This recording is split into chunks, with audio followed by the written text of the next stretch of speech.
हाँ जी बच्चों, क्या हाल चाल है? अच्छे हो? बढ़िया सब। चलिए, तो अभी हम अपना काइनेमैटिक्स का एक बहुत इंपॉर्टेंट टॉपिक स्टडी करने वाले हैं, जिसको हम यूनिफॉर्म मोशन के नाम से जानते हैं। तो क्या होता है uniform motion? Mathematically uniform motion को कैसे एक्सप्रेस किया जाता है? यूनिफॉर्म मोशन का ग्राफ कैसे बनेगा? मैथमेटिकल इक्वेशन ड्राइव कैसे करी जाती है और वहाँ से फिर ग्राफ कैसे बनेगा? पॉजिटिव वेलोसिटी, नेगेटिव वेलोसिटी, इन चीज़ों का क्या मतलब है? कैसे हम कैसे हम इन इक्वेशंस को कैसे हम यूनिफॉर्म मोशन की इक्वेशन को यूज़ करके मोशन के पैरामीटर्स फाइंड कर सकते हैं। तो आज की इस वीडियो में हम ये सब कुछ सीखेंगे। तो यूनिफॉर्म मोशन के नाम से ये चीज़ हमें थोड़ी सी क्लियर होती है कि ये जो मोशन है वो यूनिफॉर्म है। यूनिफॉर्म का मतलब होता है जो चीज़ कभी चेंज ना हो, जो कांस्टेंट हो। मोशन भी है लेकिन यूनिफॉर्म भी है। इसका मतलब क्या है? देखिए, अगर आपके पास एक गाड़ी है और आप उस गाड़ी को बिल्कुल सीधी रेखा में चलाते चले जा रहे हो, बिल्कुल सीधा, तो ये एक रोड है। वैसे ये एक इमेजिनरी रोड है, क्योंकि इस तरह की रोड आपको नज़र नहीं आएगी जो काफ़ी दूर तक सीधी चलती जाए बिना किसी ऑब्स्टेकल के। क्योंकि यूनिफॉर्म मोशन के केस में ना तो आपको ब्रेक लगानी है और ना ही आपने एक्सेलरेट करना है। देखो कैसे समझते हैं इसको। मान लो ये मेरा एक रेफरेंस पॉइंट है जिसको मैंने ओ से डिनोट कर दिया। तो जो हमारी गाड़ी है अभी यहाँ पर खड़ी है, गाड़ी स्टार्ट हुई। जब गाड़ी स्टार्ट होती है ना, तो उस टाइम पर चेंज आता है वेलोसिटी का, क्योंकि अभी तो वेलोसिटी जीरो थी, लेकिन जब आप इसको स्टार्ट करोगे तो इसकी कुछ ना कुछ वेलोसिटी होगी। Late us suppose after 1 second ये गाड़ी यहाँ पहुंच गई, ठीक है, 1 सेकेंड पे। तो मैं यहाँ पे इसकी एक दूसरी इमेज बना देता हूँ। ये वही गाड़ी है लेकिन अभी ये यहाँ पे है, और इन दोनों पॉइंट्स के बीच में जो डिस्टेंस है, लेट अस सपोज ये 3 मीटर का डिस्टेंस है। अब आगे चलते हैं, 2 सेकंड बाद देखते हैं गाड़ी कहां पर है। तो अगर ये यूनिफॉर्म मोशन होगा तो मतलब ये एक समान रहेगा, एक समान वैसा ही रहेगा जैसा ये है। मतलब ये गाड़ी सीधी रेखा में ही चलती जाएगी, ना तो ये किधर मुड़ेगी और ना ही ये आगे जाके वापस आएगी। तो यूनिफॉर्म मोशन में जो वेलोसिटी होती है, वेलोसिटी का बेसिक फॉर्मूला आपको पता है, डिस्प्लेसमेंट अपॉन टाइम। ये जो चीज है ये कांस्टेंट रहनी चाहिए। अब वेलोसिटी बच्चे, दो चीजें इसमें आती हैं, डायरेक्शन ऑफ मोशन, डायरेक्शन, और दूसरा मैग्नीट्यूड, क्योंकि ये एक वेक्टर क्वांटिटी है। तो अभी हम दोनों को समझेंगे। तो यूनिफॉर्म मोशन में सबसे पहले डायरेक्शन की बात करते हैं, जो मैंने आपको बता दिया कि ये सीधी रेखा में ही चलेगी, तो मतलब डायरेक्शन इसकी कांस्टेंट है। अब हम इसके मैग्नीट्यूड की बात करते हैं। तो ये let us suppose 3 metre cover किया। अब अगर ये यूनिफॉर्म मोशन है तो अगले सेकंड में भी, 2 सेकंड में भी ये गाड़ी नेक्स्ट यहां से लेके यहां तक 3 मीटर का डिस्टेंस ही कवर करेगी, ठीक है। तो यूनिफॉर्म मोशन की जो सबसे इंपॉर्टेंट एक कंडीशन है वो ये है, जो मैं यहां लिखने वाला हूं। क्या लिखा मैंने? Motion in a straight line. तो जब भी मोशन यूनिफॉर्म होगा वो हमेशा स्ट्रेट लाइन मोशन ही हो सकता है। तो इतनी बात क्लियर हो जानी चाहिए कि किसी भी मोशन को अगर यूनिफॉर्म मोशन रहना है तो वो मोशन हमेशा स्ट्रेट लाइन में होगा। अगर मोशन स्ट्रेट लाइन में नहीं है, मान लीजिए हमारा जो व्हीकल है, जो गाड़ी है, वो किसी सर्कल में घूम रही है, मान लो चौक आ गया तो आप ऐसे घूमे, तो उस केस में डायरेक्शन चेंज हो जाएगी। मान लो एक बॉल है, मैंने उसको फेंका, तो बॉल एक पैराबोलिक पाथ बनाती है, वहां पर भी हर पॉइंट पर उस बॉल की डायरेक्शन ऑफ मोशन चेंज हो रही है, तो वो यूनिफॉर्म मोशन नहीं रहेगा, क्योंकि वहां पे डायरेक्शन चेंज हो रही है। तो अगर यूनिफॉर्म मोशन है तो सबसे पहली चीज वो हमेशा स्ट्रेट लाइन मोशन होगा। अब हम वेलोसिटी के मैग्नीट्यूड को कैलकुलेट करते हैं। तो जैसे मैंने बताया कि 0 सेकंड पे हमारी कार यहाँ पे थी, रेस्ट पे स्टार्ट हो गई। उसके बाद 1 सेकंड पे हमारी कार ने 3 मीटर का डिस्टेंस कवर किया। अब अगले 1 सेकंड में, अब यहाँ पे 2 सेकंड हो चुके हैं, लेट अस सपोज कार यहाँ पे है, ठीक है, तो ये और 3 मीटर कवर कर लिए, और फिर अगले 1 सेकंड में यहाँ पे 3 सेकंड का समय लग गया टोटल, और ये यहां से लेकर यहां तक 3 मीटर और कवर कर लिए। तो इस डायग्राम से, इसको मोशन डायग्राम बोला जाता है। तो क्या हम इस डायग्राम से वेलोसिटी कैलकुलेट कर सकते हैं? Let us calculate. तो मैं पहले ऐसे करता हूं, यहां से लेके यहां तक का ले लेता हूं जो टोटल डिस्प्लेसमेंट है, ठीक है, ये मेरा स्टार्टिंग पॉइंट है, यहां से लेके यहां तक का डिस्प्लेसमेंट ले लेते हैं कार का। तो वेलोसिटी का जो फॉर्मूला होता है, डिस्प्लेसमेंट अपॉन टाइम इंटरवल, ठीक है जी। कितना डिस्प्लेसमेंट है? 3 मीटर ये है, 3 ये है, टोटल ऐड हो गए 6 मीटर।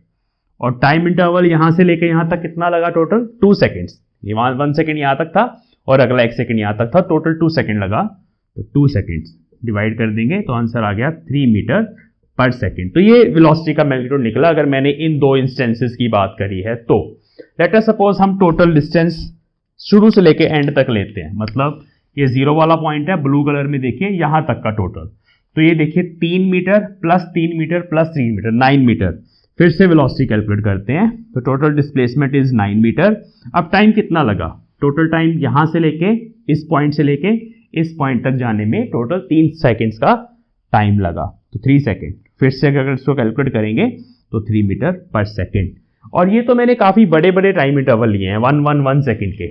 अगर यूनिफॉर्म मोशन है तो अगर आप एक छोटा सा टाइम इंटरवल भी लोगे, लेट अस सपोज 0.1 सेकेंड, तब भी वेलोसिटी उसमें वेलोसिटी इतनी ही निकल के आएगी 3 मीटर पर सेकेंड। तो वेलोसिटी का मैग्नीट्यूड भी कांस्टेंट रहता है, तो उसको बोलते हैं यूनिफॉर्म मोशन। अब जब बच्चे हम मोशन इन स्ट्रेट लाइन पढ़ते हैं ना, तो मोशन में हमारे पास डायरेक्शन बहुत इंपॉर्टेंट है। तो अभी मैं आपको एक रूल बताने वाला हूं डायरेक्शन को फाइंड आउट करने के लिए। तो ये हमारा ओरिजिन होता है, रेफरेंस पॉइंट। ओरिजिन से इस साइड पर स्ट्रेट लाइन मोशन है तो हम इस साइड पर मान लेंगे पॉजिटिव एक्स एक्सिस और इस साइड पर नेगेटिव एक्स एक्सिस। ठीक है, तो जो हमारी राइट साइड होती है, जब भी हम मोशन स्टडी करेंगे, अगर कार राइट वाली साइड की तरफ राइट साइड मूव कर रही है तो हम इधर वेलोसिटी लिखेंगे हमेशा पॉजिटिव। और अगर कार हमारी लेफ्ट वाली साइड पे, ये कार 2 है, अगर इस तरफ जा रही है कार हमारी, तो उसकी वेलोसिटी v2 हमेशा नेगेटिव आएगी। ठीक है, तो जो डायरेक्शन ऑफ मोशन है वो वेलोसिटी के साइन से पता चलेगी जब आप स्ट्रेट लाइन मोशन स्टडी करोगे।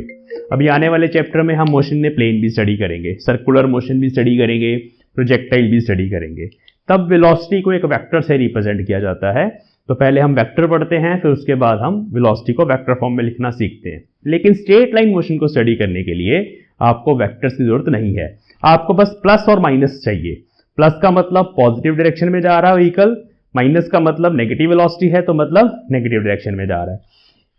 अगर मान लो एक बॉल है, ये मेरे पास एक बॉल है, अब बॉल को मैंने जस्ट ड्रॉप कर दिया यहां से, तो इस केस में हम डाउनवर्ड डायरेक्शन को नेगेटिव मान लेते हैं जनरली, और अप डायरेक्शन को पॉजिटिव मान लेते हैं। ये भी स्ट्रेट लाइन मोशन ही रहेगा ऐसे, तो हम इसमें अप को पॉजिटिव और डाउन को नेगेटिव मान के चलते हैं। अब इस मोशन की एक इक्वेशन छोटी सी हमें ड्राइव करनी है जो आपके सामने ही है, लेकिन उस इक्वेशन से डायरेक्टली आप वेलोसिटी लिख सकते हो। तो वो कैसे लिखी जाती है और इनिशियल पोजीशन कैसे पता चलती है वो अभी हम देखेंगे। ये देखिए, ये हमारी एक वही सड़क है, यहां मेरा ओरिजिन है। ठीक है, अब मान लो ओरिजिन से 1 मीटर की दूरी पर एक कार है, ये कार यहां से स्टार्ट हुई है। ठीक है, तो इनिशियल पोजीशन जहां से कार स्टार्ट होती है, कोई भी व्हीकल स्टार्ट होता है, कोई ऑब्जेक्ट स्टार्ट होता है, उस पोजीशन को इनिशियल पोजीशन बोला जाता है। ठीक है, अब इनिशियल पोजीशन को डिनोट कैसे करेंगे? तो अगर मैं पूछूं कि इनिशियल पोजीशन कितनी है, तो आप बोलोगे सर ओरिजिन से 1 मीटर है पॉजिटिव डायरेक्शन में। तो इस केस में हम इसको अगर डिनोट करना चाहते हैं किसी वेरिएबल के साथ, तो हम इसको x1 से डिनोट कर लेते हैं। ठीक है, तो पॉजिटिव है, इसके आगे नेगेटिव नहीं लगा हुआ, मतलब इस डायरेक्शन में है। और अगर मैं -x1 लिखता तो मतलब इस डायरेक्शन में होता ओरिजिन के विद रिस्पेक्ट टू। तो ऐसे इनिशियल पोजीशन बताई जाती है। ठीक है, अब मान लेते हैं कि कुछ देर बाद कार हमारी किसी और पॉइंट पे चलेगी, इसको पॉइंट ए बोल देते हैं, इसको पॉइंट बी बोल देते हैं। तो ये जो बी पॉइंट है, कार यहां से चली, यहां पे पहुंची, इसको बोला जाता है फाइनल पोजीशन। यहां पे रुक गई कार जाके। ठीक है, तो रुकने से पहले तक यूनिफॉर्म मोशन था, लेकिन जब रुक गई तो ब्रेक लगाई तो डीएक्सेलरेट हुई। तो वो सिचुएशन हम नहीं स्टडी कर रहे। हम कितनी स्टडी कर रहे हैं, हम जस्ट ऐसा मान के चल रहे हैं कि ये कार सीधी चलती जा रही है, एक ऑब्जर्वेशन मैंने यहां पे ली और एक ऑब्जर्वेशन मैंने यहां पे ली, तो ये फाइनल पोजीशन है। तो फाइनल पोजीशन को भी ओरिजिन के विद रिस्पेक्ट टू, ऐसे जहां पे ओरिजिन है उसके विद रिस्पेक्ट टू अगर आपने लिखना है कि उसका डिस्प्लेसमेंट कितना है फाइनल पोजीशन का, तो हम उसको x2 से लिख देते हैं। अब फिर से पॉजिटिव साइन है तो मतलब उस तरफ है, और अगर ये कार इधर की तरफ चलती तो मैं -x2 लिखता। तो ये दो चीजें बहुत इंपॉर्टेंट होती है, इनिशियल और फाइनल पोजीशन। अब वेलोसिटी की डेफिनेशन क्या होती है, ध्यान से समझेंगे। ये होता है डिस्प्लेसमेंट अपॉन टाइम। अब टाइम हम बोल देते हैं, लेकिन ये टाइम है क्या? देखो, जब कार यहां पे थी तब मान लेते हैं कुछ टाइम की इंस्टेंट है t1। अभी जो मैंने T1 लिखा वो टाइम इंस्टेंट है। इंस्टेंट क्या होता है, मतलब एक पर्टिकुलर टाइम, जैसे मान लो आप जा रहे हो और जाते जाते किसी ने आपसे पूछा कि सर अभी कितना टाइम हुआ है, तो आपने बोला सर 10:05 हुए हैं, तो ये जो 10:05 आपने बोला ये एक टाइम इंस्टेंट है। फिर थोड़ी देर बाद दोबारा किसी ने पूछ लिया कितना टाइम हुआ, आपने बोला 10:15 हो गए हैं, तो जो 10:15 है वो दूसरी टाइम इंस्टेंट है। लेकिन 10:05 और 10:15 के बीच में एक इंटरवल है, वो जो इंटरवल है वो 10 मिनट का है, उसको हम टाइम इंटरवल बोलते हैं। तो वह नीचे जो लिखेंगे वो टाइम इंटरवल होता है डेफिनेशन में, ठीक है, ध्यान देना इस बात पे, ये टाइम इंटरवल होता है। तो यहां पर टाइम इंस्टेंट T1 पे पोजीशन x1 थी और T2 टाइम इंस्टेंट पे, ये भी इंस्टेंट ऑफ टाइम है, सेकंड इंस्टेंट, वहां पे जो पोजीशन है वो x2 है। तो डिस्प्लेसमेंट निकलता है final position minus initial position divided by time interval. तो इन डेफिनेशंस का ना बड़ा ध्यान देना है, तभी आप प्रॉब्लम जब सॉल्व करेंगे तो मिस्टेक नहीं होगी। तो फाइनल पोजीशन को हम लिख देते हैं x2, क्योंकि हमने यहां से लेकर यहां तक मानी पोजीशन हमेशा विद रिस्पेक्ट टू ओरिजिन ही लिखी जाती है, और इनिशियल पोजीशन को मैंने लिख दिया x1, ठीक है। तो ये x1 है, ये x2 है, और हमने इसको डिवाइड करना है टाइम इंटरवल से। तो इंटरवल कैसे निकलेगा, time instant T2 minus T1। जैसे मैंने अभी आपको बताया कि 10:15 सेकेंड टाइम इंस्टेंट थी, 10:05 पहली इंस्टेंट थी, तो 10:15 में से 10:05 को माइनस करोगे तो इंटरवल आ जाएगा 10 मिनट्स। तो इसी तरह से T2 माइनस T1 यहां लिखा जाएगा। तो ये हमारी वेलोसिटी की डेफिनेशन है। अब ये हैं सारे वेक्टर्स, लेकिन अभी मैं यहां पर ऐसे सिंबल्स नहीं लगा रहा, ये वेक्टर के सिंबल होते हैं बताने के लिए कि डिस्प्लेसमेंट है या वेलोसिटी एक वेक्टर क्वांटिटी है। लेकिन मोशन इन स्ट्रेट लाइन में हमें इन सिंबल्स की जरूरत नहीं पड़ती, हम सिर्फ प्लस माइनस से ही आइडेंटिफाई कर लेते हैं कि डायरेक्शन कौन सी है, ठीक है।